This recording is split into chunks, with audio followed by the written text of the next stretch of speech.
This episode contains spoilers for Resident Evil Revelations 2. As such, it will also contain scenes of violence and gore consistent with the series.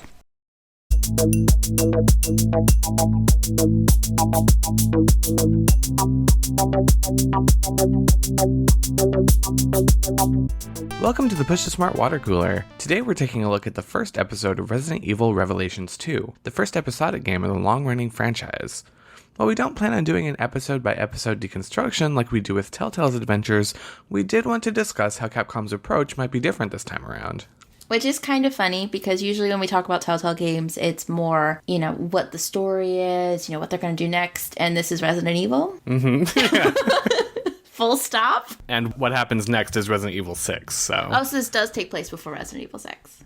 I think so. It definitely takes place after 5 and after Revelations. Okay. Yeah, I heard, the references to Africa, and I'm like, okay, we're post-5, so I wasn't sure with 6. Speaking of Resident Evil 6, the thing that I want to talk about most has to do with Resident Evil 6 in relation to this. And that is, whereas Resident Evil 6 was very much kind of like a post-Left 4 Dead game, in that it, quite transparently borrowed heavily from, monster design and... abilities, like how you could stay on the ground and shoot and help your partner while you're dying. Revelations 2 is very much a post-Last of Us game. Yes. Barry is very obviously the anime Joel. Yeah. And, even down to the throwing bricks and... the listening. Yes, listening and seeing enemies behind walls, so long as you're crouched. Yes. Just like in Last of Us. And then also, if you have a bottle and you have the right equipment, you can make items, which isn't unique to Last of Us, but as far as... I think Resident Evil 0 had that, because I remember having a conversation with somebody when I was first playing it, and I was like, why are we keeping this, thing of this rag? And it's like, duh, Molotov cocktail.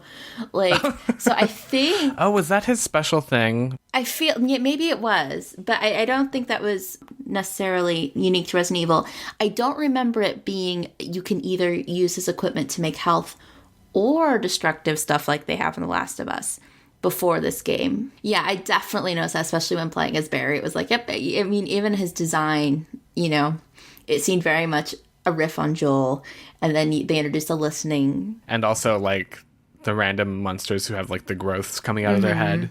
It's very kind of interesting to see how, this game was the game to emulate, and it was the trendsetter, and now it's very much kind of chasing trends or following the lead as opposed to being the leader. Yeah. But at the same time, a lot of what made Resident Evil, what it was at the time was borrowed from other games anyway. It wasn't the first game to use tank controls. It totally stole a lot of its, preliminary controls, schematics, and things, and, the whole idea of entering this haunted house from the original Alone in the Dark. Resident Evil just took it and, polished it till it was the shining juggernaut that would then, take over the industry. So, in a lot of Resident Evil, we talked about borrowing from The Last of Us, where I would argue a lot of Resident Evil 6 is unsuccessfully borrowing from Uncharted 2 as far as the way the set pieces are designed. Oh, yeah. A lot of Resident Evil, much like Uncharted, is pastiche. It's a lot of, hitting certain 90s action movie beats and kind of taking... as we all know... Sorry, now I'll get into my thesis. As we all know, Resident Evil is a Japanese game.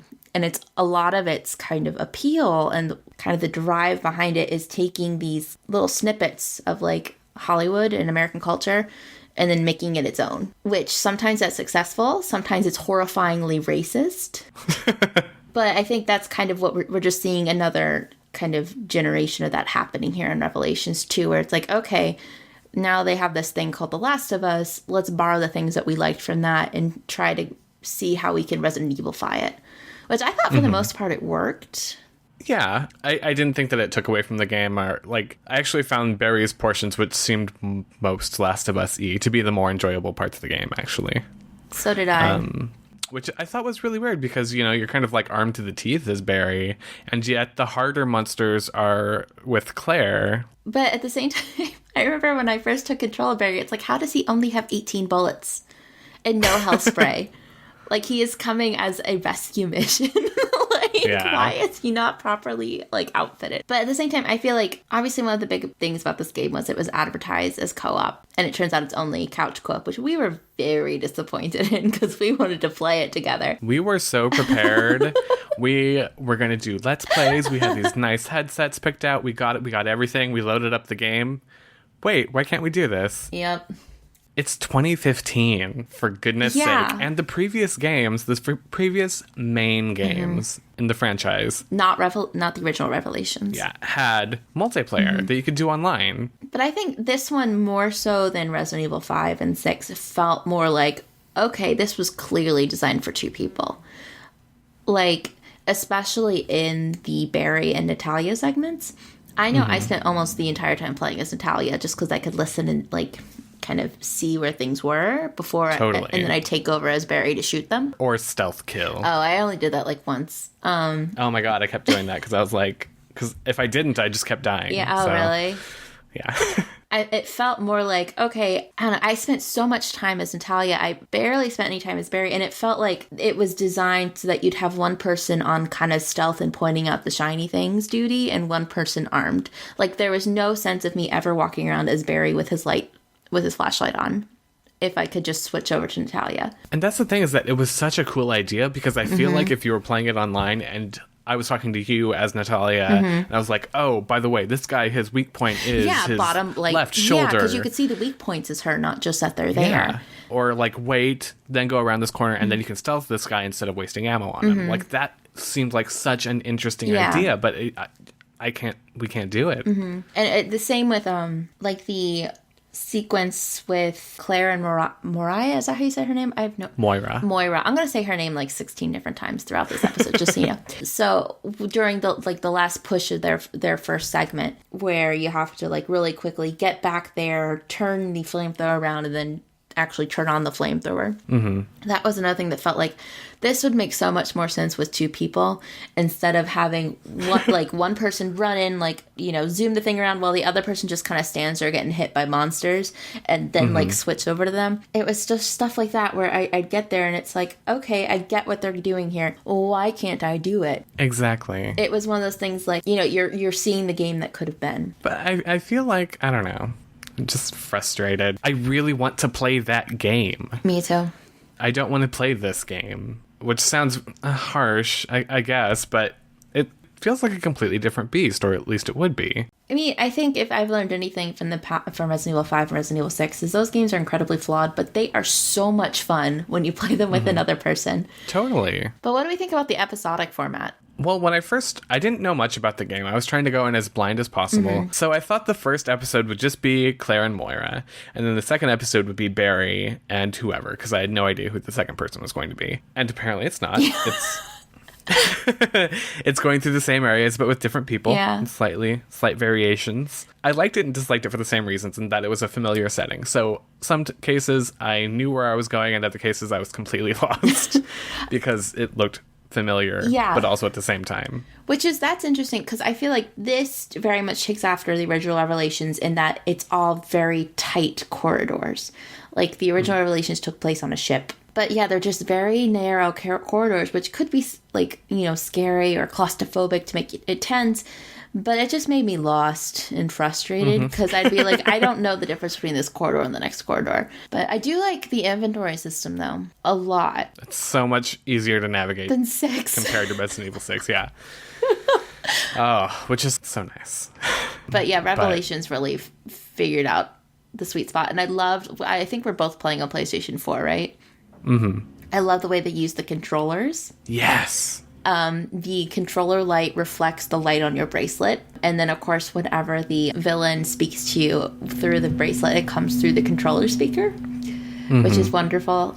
That is probably my favorite addition to this current generation of consoles, which I know sounds dorky, but I just really get a kick out of, No, I totally get it. I think that's part of what made Silent Hill Shattered Memories so good on the Wii, is because how the way it used the Wiimote as your cell phone.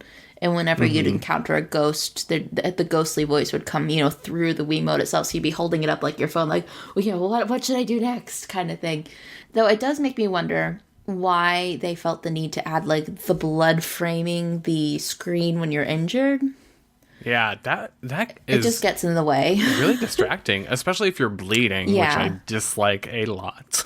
Yeah, which, I mean, I'm sure the thinking there was, okay, we need to rev up the tension by, you know, adding another barrier, punishing you for getting this low. But at the same time, it's like, it doesn't make it fun. There's a there's a real genuine sense, especially when you're playing by yourself, that you have no idea where you're going anyway without all the stuff on the screen. And then you add that, it's like, well, I have no idea where I am. Someone in the comments of our Backtail Test video did bring up this game as something that possibly passes based on the fact that there are a lot of women that play important roles throughout the game. And at least in the first episode, there's pretty much no male characters except for Barry and that one dude with no teeth from the opening sequence, which I thought that was an interesting decision. And there were points where, this is going to sound really sad, but like a different game, perhaps, you know, a different Resident Evil game would have adjusted the camera to peek up Moira's shorts while she's being hoisted up by Jill or by Claire.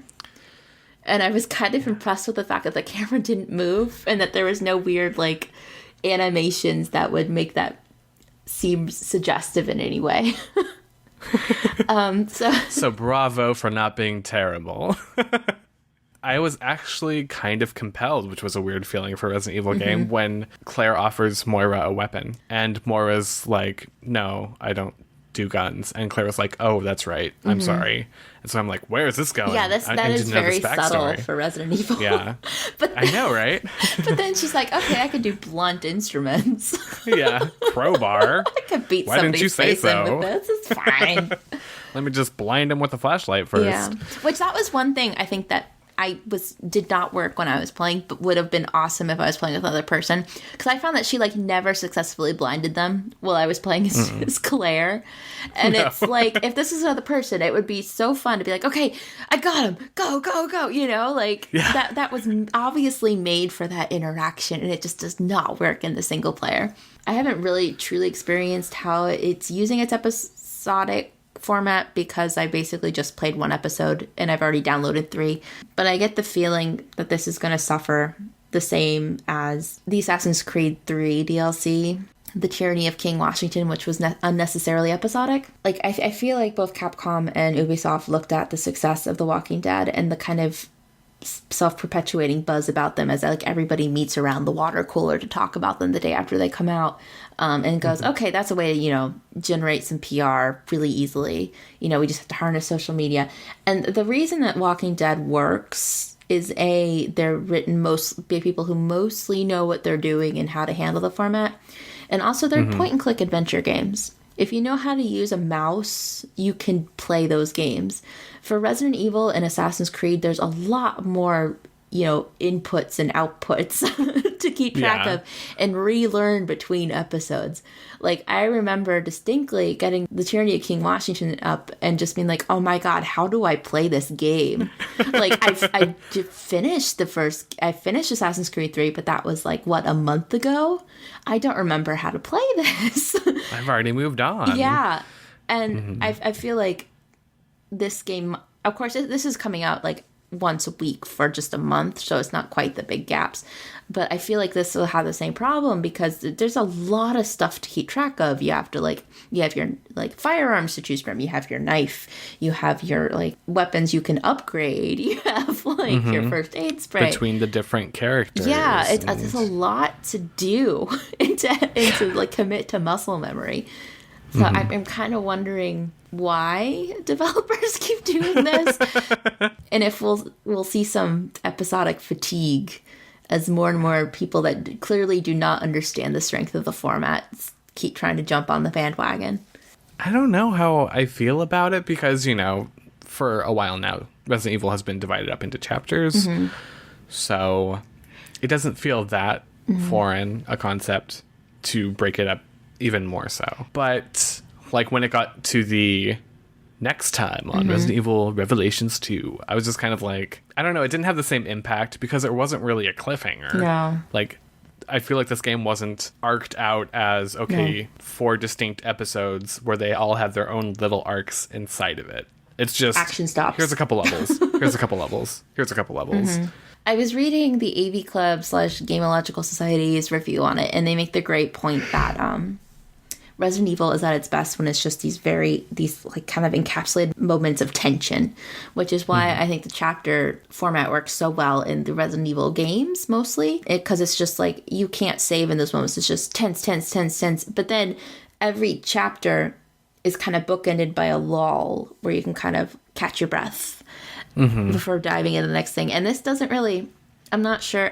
For that reason, the episodic thing kind of makes sense, because it's just like you have that tense moment and then your lull is you're done. But for some reason, it just doesn't work. And I feel like maybe it is because they don't have that arc, both in the narrative, but also kind of in the way that you're playing. Like, it feels like it should have more of a complete experience to it than just moment of tension, okay, done for a week. There should be some sort of reward. I guess so. For completing it, whether that's narrative or it's, just a feeling of accomplishment from overcoming a feat, but I didn't get either of that from this. It didn't really, there weren't a lot of things that felt like feats necessarily. There's a lot of wandering around, and then it's like, oh, it's over. Okay. Do you think that this is a good format for Resident Evil? No. Okay. Next question. Are you... Moving on.